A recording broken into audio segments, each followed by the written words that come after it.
my political journey, that we all the people always say that we need good governance. Okay, if you really want good governance, I always have held my view is this: we need good people to be in politics, because politics has been one career that most of the students, especially parents, they would dissuade their children. No, no, no, no, don't join politics. Politics is a very dirty world. They're all, criminals and bad people. Everybody, invariably. But if you leave the arena of politics to the bad people, how can you expect good governance? Because after all, politicians have to ensure good governance. And you cannot wish away politicians.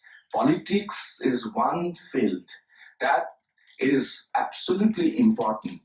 And many of you, I'm glad that you have joined this course, and everybody here is aspiring to be a politician.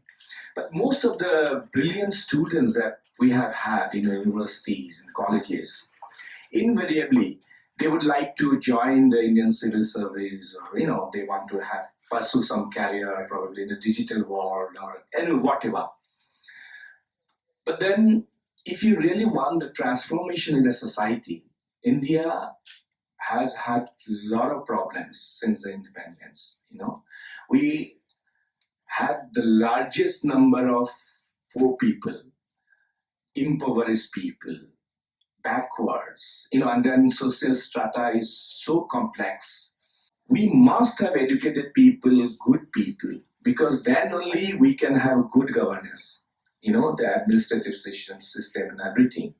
I always tell, because in 15 years of my, being a minister, I have had a lot of very brilliant, the civil service, IS people, many of the very brilliant people, they come from different fields and they join the Indian civil service, and they become civil servant everywhere.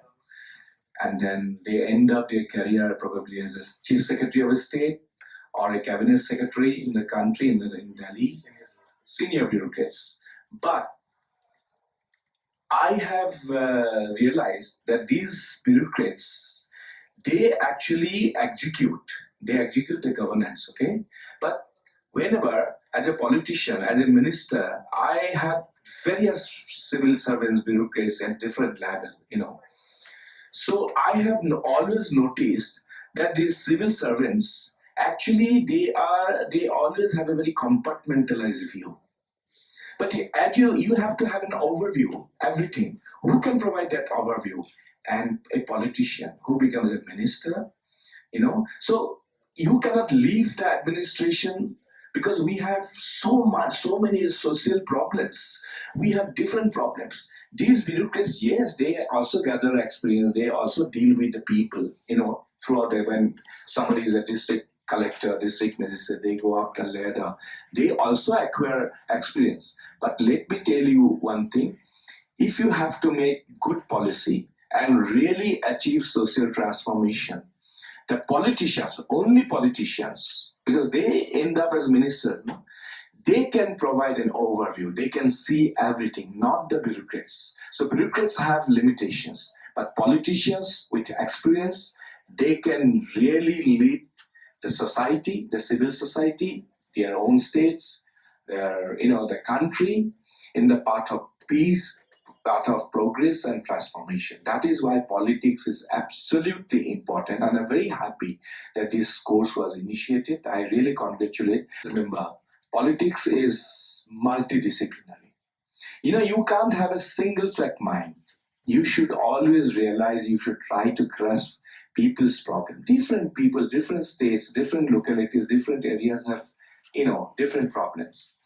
But providing solution is the most important, is the challenge to politicians. So you have to provide solutions. So your attitude should always be like that. But while doing so, here probably the ideological aspect comes through. You have to be rational, But today, the ambience that we have in this country, unfortunately,